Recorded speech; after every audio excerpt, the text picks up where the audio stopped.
Hey guys, Jacqueline Fernandez here at the Alert Center. Thank you so much for joining us this afternoon. We do have a very special young man from Omaha here whose film is actually going to be screened at Dundee Theater tomorrow night. So I'm going to introduce him. He is Nick Bollier, and he is going to talk to us a little bit about his documentary film, My Omaha. Nick, thank you so much for joining us here at the Alert Center this afternoon. Yeah, thanks so much for having us. Of course. So tell us a little bit about My Omaha and the topic at hand. Yeah, so My Omaha started out as an exploration of the tale of two cities. So kind of looking at the disparities happening across Omaha.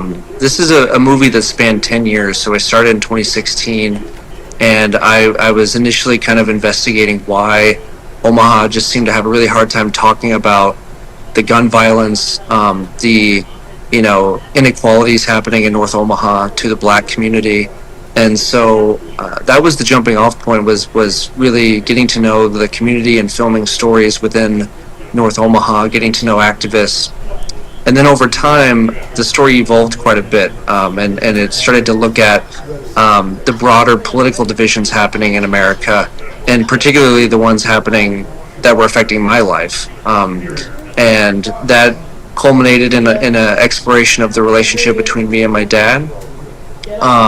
And the political divide that we had, and when they're kind of put all together, it paints a portrait of the city. So it's My Omaha, it's the title of the movie, and that's the story. And so why did you decide on this topic in particular? I mean, I think that, this could be a very heavy topic, especially in this economic climate and this demographic climate that we're in. Why this topic? Well, when I first started, I just wanted to tell what I felt like was the most important story in our city. So that's what I was gravitated towards. And I think over time, I wanted to tell something that felt more personal, something that felt, right for my voice as the storyteller to kind of be in this. And I wanted to also tell a story that I thought could bring Omaha together. The story particularly about me and my dad and our attempt to reconnect is very much a story that I hope inspires people right now when there's not a lot of hope sometimes, especially when you think about the political climate. And so, I just felt very moved to dive into what I felt like was, the most important story in our city and the most important issues of our time. Mm-hmm. Do you feel like these issues have perhaps or are still being neglected here in Omaha, just with this cultural divide that you're trying to let people know more about? I think we still have a long ways to go. I think from when I started filming to now, I've seen a lot of amazing progress in Omaha. I've seen, a little bit of a breakdown in some of the segregation we've had.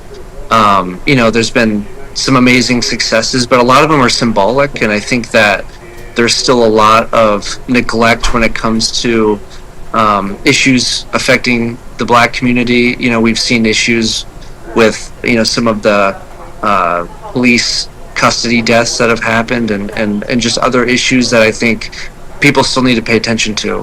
One thing that I often bring attention to is that the investment from a business perspective that should still be happening in North Omaha is not there. So I still think while we've come a long ways, there's still a ton of work that needs to be done. Sure, definitely. And you have the premiere screening and a discussion before the film, and that is taking place at the Dundee Theater tomorrow. For those who may, want to learn more about your documentary or want to have their voices heard, is that what the discussion portion is all about? So there's going to be a Q&A after the movie, and there's a lot of folks that were in the movie who are going to be there, and we've invited a lot of people that are community leaders and people that have just played a big role in Omaha. And so we're going to have a Q&A with me and Leo Lewis II, who's a prominent voice in the movie. Some people might know Leo from when he used to be the board president of the Malcolm X Foundation. He's just a phenomenal leader in Omaha. So he and I are going to take questions, and then there's going to be an open time at Lola's afterwards from about 9 to 11 p.m. where people can, it's kind of a meet and greet, a social event where we hope that everyone who kind of came out for the movie can get to know each other, talk about the movie, talk about the work that they do and that they're working on. So I think it's going to be a super special night. Yeah, that's really great. And I mean, are you proud of your accomplishment thus far? Oh, absolutely, yeah. And it was not without a lot of help. You know, a lot of help within Omaha, a lot of help from people I worked with on the movie over the last 10 years. And also, I interned at Film Streams in college, and so it's super special to come back here. Yeah, it's got a special place in my heart, this place. You know, just to create something that is really going to bring people together from all parts of the city who otherwise might not get together, that to me is a huge win. So I can't wait for it. I can't wait for people across the city to see the movie and respond to it. And how have the responses been so far? Has it been a positive experience for you? Have you had some negative backlash, or what's your experience been like? Yeah, it's been overwhelmingly positive. Yesterday we had a nationwide screening event. Actually, we were chosen for this initiative called the In Real Life Movie Club. We screened at 73 theaters across the country, which is pretty amazing for an independent movie to have. And I went to the screening. Yeah, thank you. We screened from, you know, everywhere from like San Antonio to San Francisco to Richmond, Virginia.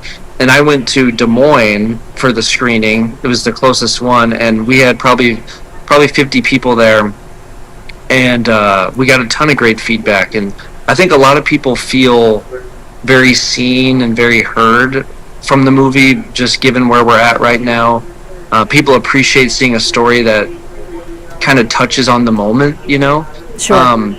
But I will say too that, you know, the movie also presents some really uncomfortable conversations, and it's not always an easy watch, but I think it's a really necessary watch and an important one if people can hang in there for it. Sure. And the ultimate message that you were saying earlier is to, you know, understand these systemic racial divisions in the community, right? To really inspire people to sort of, you know, take a look at their own lives and where they're coming from. Is that correct? Yeah, I think the big picture is that I want people to watch this movie and recognize the role they play, and also what are the divisions that exist in their life and what can they do about it, you know, whether it's something that helps make their city better, whether it's working on a relationship within their own life. That's what I hope this movie, you know, helps people do. Wonderful. Okay, and you are sold out tomorrow, but there is still an opportunity to watch, right? Can you tell our audience a little bit more about that? Yeah, so the movie is going to open up for the public again starting October 17th, so this Friday. We have a screening Friday, Saturday, Sunday, and then it's going to play up until the 23rd. And those weekend screenings, you can actually get tickets now on the Film Streams website. And I'm going to be doing intros for all three of those screenings. So you'll see me here at the Dundee all weekend. Fun. So if people didn't get tickets Tuesday, don't worry, because you'll have a week to see it. And I really hope people come out for the weekend, because I think we're going to have a really good audience for that too. That's wonderful. Okay, well, Nick, thank you so much for your time and for joining us at the Alert Center. Good luck to you tomorrow and well into the weekend and the years ahead. My goodness, we'll see where this goes. So, congratulations. Thank you so much. Yeah, it was great to be on. I really appreciate it. Of course. Good luck. We'll see ya. All right, take care. You too. Bye. All right, if you were just joining us at the Alert Center, we were just talking to a filmmaker who has his documentary, My Omaha, that is completely sold out, actually, at Dundee Theater tomorrow, but he was just saying there are opportunities for you to check it out Friday, October 17th through October 22nd, I believe. I can't read my own handwriting, but I'll double check that for you and get back to you here in a moment. Meantime, do want to just kind of take a look outside. It looks like a beautiful fall day out there, so let's kind of take a look from our Blackstone camera here. A live look. Look, not a cloud in the sky. Wow, the sun's shining. Just a gorgeous day. Meteorologist Jarrett Lansford tells us that, maybe you saw some partial clouds in the morning, but clearly that's cleared out for the afternoon. So breezy with a few light showers after 4, a high of 69. And then tonight, mostly cloudy with a few light showers out there, a low of 53. Then let's look at this shot. I like this on our Northeast First National camera here.